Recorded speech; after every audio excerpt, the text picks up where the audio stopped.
Hello everyone and welcome back to my channel.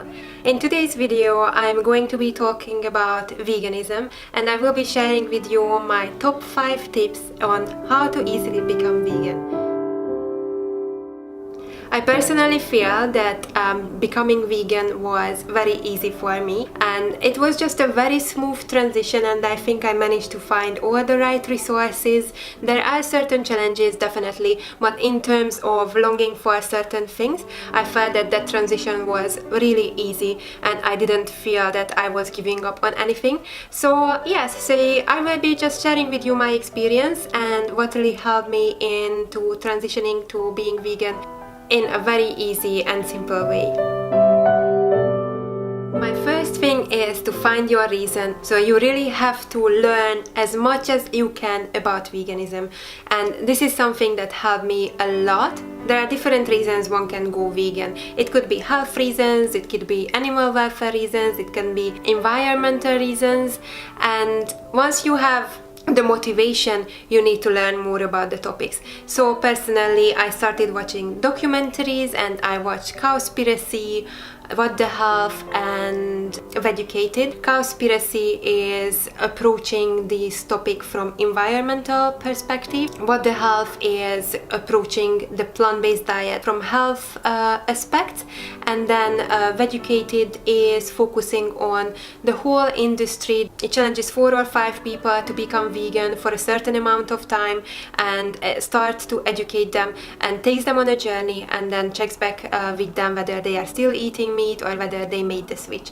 So I think it's quite interesting to watch as well, and so I think it's very important to educate yourself. You may want to become vegan because you want to be healthier, but once you learn about the environment and animal welfare aspects as well, I think you will really understand it more and you will have that emotional connection with veganism, and it will be so much easier to make the change because it's not something that you are dieting on anymore, it's not something that you are giving up anymore, but this is a personal choice, it's something emotional. So for me it helped me a lot. There are documentaries that can help you learn more about these topics, and I will also mention a few more that are still on my list to watch. I also started to read a book called China Study, which is a complex nutritional study on the plant-based diet. That is also something that is very interesting. I recently started it, so I haven't finished it, but it's something that is very easy to digest and read and gives lots of information and lots of interesting insights into the topic. And then when I went vegan, I had loads of questions, and those are questions that of course your colleagues, your friends, your family are going to ask as well. So like, where do you get your protein from, or why are eggs bad for you? And there are loads of different questions, and so for those I found a YouTube channel. It is Colin Patrick Goodrow's YouTube channel, and she has dedicated videos for each of these questions, and she elaborates on them in 6, 8, 10 minutes depending on the question, but she explains it in depth. And yes, I just found it immensely helpful. I got lots of information out of them, and so I felt more confident in my decision and also more confident in answering others' questions as well. Is to take it as an exciting adventure. I think you completely have to reprogram your mindset, and you don't see it as something that is forced on you and something that is difficult, but something that is exciting. The more you think about it as an exciting challenge, the easier it will be to stick to it. Otherwise you will be just miserable about like giving up cheese and meat, and you will have cravings for it. This is where point 1 is really helpful, because you already made the emotional connection, hence it's an easy choice. And when I say choice, it is really a choice. You don't sacrifice, this is your decision. And the same way as, for example, I don't like mushrooms, and so I choose not to eat mushrooms. This is going to be true for your decision as well. You choose not to eat meat and you choose not to eat cheese, and so it's not something you can't have. You could have if you wanted to, but you choose not to. And when you look at it from this point of view, then it's just so much easier. it's not something that's forbidden. I know I never been good at dieting. I honestly never in my life was able to stick to a diet, just because the moment I said that something I can't have, then I started craving it. So I think it's just extremely important that you make this switch in your mindset and you don't think about it as something that is forbidden, because then you will start to crave it even more than you did before. I definitely did it this way. When I went vegan, I got like super excited and I wanted to explore the different flavors, tastes and the different foods that I can make. I got a new cookbook, I started to watch vegan YouTube channels, and I wanted to explore new brands that are cruelty-free and vegan. Yeah, so it just became like a whole new world for me that I can explore, and knowing that in my consumer choice I'm also making a conscious effort in making something good in the world. Now, in terms of resources, the cookbook that I first got is called How Not to Die. I was just walking out from the tube station and there is a bookshop in front and they had these books displayed, and so I was like, yeah, this is a sign, I need to get that book, and so I got it, and I made quite a lot of recipes from it. My favorite is the vegan lasagna that they have. I definitely recommend that cookbook, it's amazing. And then of course there are loads of YouTube channels on how to make vegan food. Some of my favorites are the Happy Pair, two Australian guys with amazing recipes and just like general lifestyle tips. I really love their videos. Then another YouTube channel, Rachael Ama's channel, who is a UK based YouTuber, and she has like, again, lots of recipes and also recipes for like meal prepping and just for a fast-paced lifestyle, so you don't always have time to like be in the kitchen all the time and cooking and stuff. So she has loads of recipe recommendations on her channel. Then when it comes to blog, my personal favorite is Produce on Parade. I'm following this blog for years now, and so even before I went vegan and I was making loads of recipes from her site. I love her food photography, that's really on point. Tip number 3 is learn what you need to avoid. It's quite straightforward, but you need to educate yourself about that as well, because you will be surprised how many things contain animal-derived products or how many things are tested on animals as well. But there are helpful resources as well. When it comes to clothing, for me, Justine Lacon's video was very helpful, which talks about all the different materials and fabrics that are made out of animal-derived products, and she also lists some of the alternatives, and there are options, so there is really no reason why someone needs to be choosing those over that. There is another good post about how to create a vegan home and vegan lifestyle in one of the sustainable magazines that I found. I will link their article down below, because they will list quite a lot of products that are non-vegan and should be avoided. For example, candles that have beeswax or duvet that has feathers. Yeah, there are quite a lot of things that you need to think about, so I will link that article down below as well, because it's quite a good resource to know a little bit more about what is not vegan in your home. There are 2 websites or 2 blogs,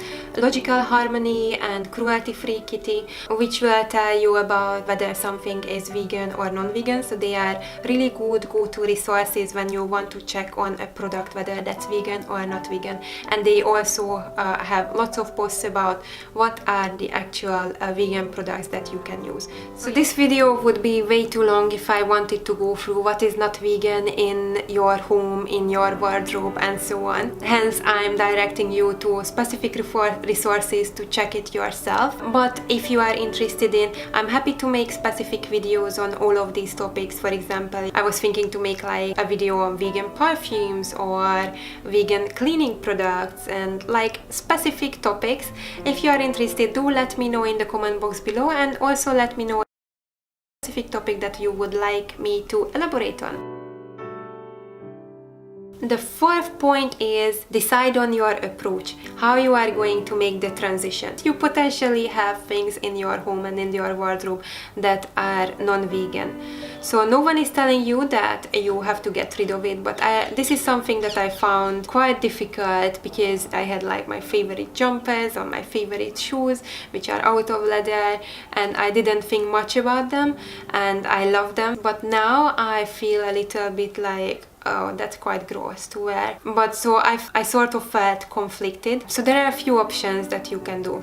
You either use them until they are worn out and are ready to throw away, or you collect your non-vegan products and you donate and sell them, or you dispose them in a sustainable way, or you can do a mix of these approaches, which I personally do. That when it comes to my wardrobe, I decided that I will do a seasonal approach. So I went vegan during winter time and decided that I will still keep using the things that I currently have, because some of them were still quite new and it just doesn't feel right to get rid of them. Now that we have spring and summer coming, I went through my wardrobe and my spring shoes and I sorted the ones that are non-vegan and I'm going to donate and sell them. But there were some items that are quite close to my heart. I still very much like it and I don't necessarily want to like purchase a new thing. So I decided that I will still keep wearing them, and so it's sort of a mixed approach of all of that. I think most importantly, you know that the new things that you are going to buy are going to be vegan and you are already doing a good thing. So don't be too hard on yourself and just make sure you are doing the best you can. So we talked about what you need to avoid and what is the approach you can take, and that takes me to my fifth point, is what are the resources that you can turn to when you are looking for alternatives. So what helped me in the beginning, I joined a challenge which was a vegan URI challenge. There is a website, basically it is a 30-day long challenge, and that helps you giving daily information. They were sending me daily newsletters on different topics, like things that are accidentally vegan, so some things that you are already having and are vegan, you just don't know about it, and some videos and resources and loads of information that I needed to know. That was very helpful for me because I didn't actively have to search for things. I was just bombarded with information. And one of the things that I found throughout those newsletters, a vegan supermarket, it's called the Vegan Kind, where you can filter on the different types of products, so like beauty products, cleaning products, food, yeah, quite a lot of things that you can filter on, and all of the things that are on the website are vegan. That is very convenient because you don't have to constantly check the ingredients. When it comes to food, also in the UK, Ocado and Sainsbury's, they have a very good and very wide choice of vegan food as well. It's worth to check the ingredients even if it says vegetarian, because most of the times you will find that they are actually vegan. It's just only labeled as vegetarian. When it comes to my favorite topic, which is beauty and fashion, I am following a load of YouTube channels and Instagram accounts and blogs, so I'm going to share my favorites with you as well. When it comes to fashion, one of my favorite is Hagler.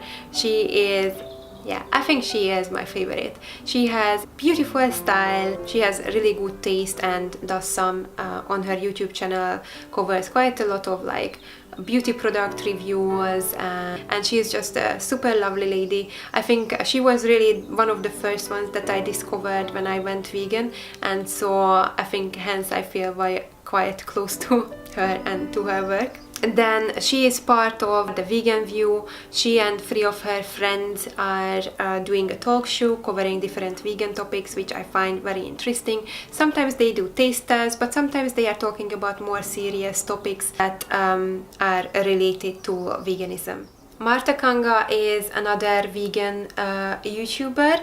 She recently started her YouTube channel. She again has a blog and Instagram account as well, which are worth to check out. She is just like extremely knowledgeable. I really like to read her blog posts or watching her YouTube videos as well, and I just really like the way she thinks about things.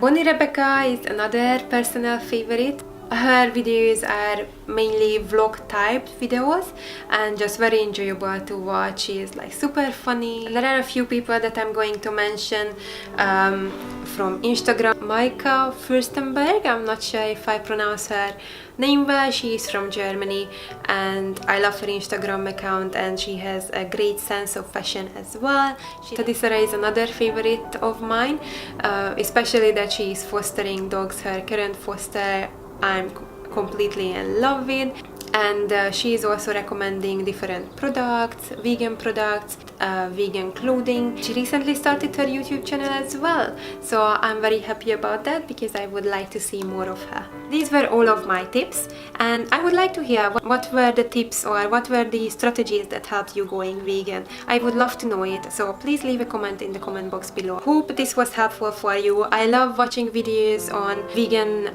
tips and vegan topics, and so I hope that I could contribute to this world as well. And if you like this video, please don't forget to give it a thumbs up and share it with your friends.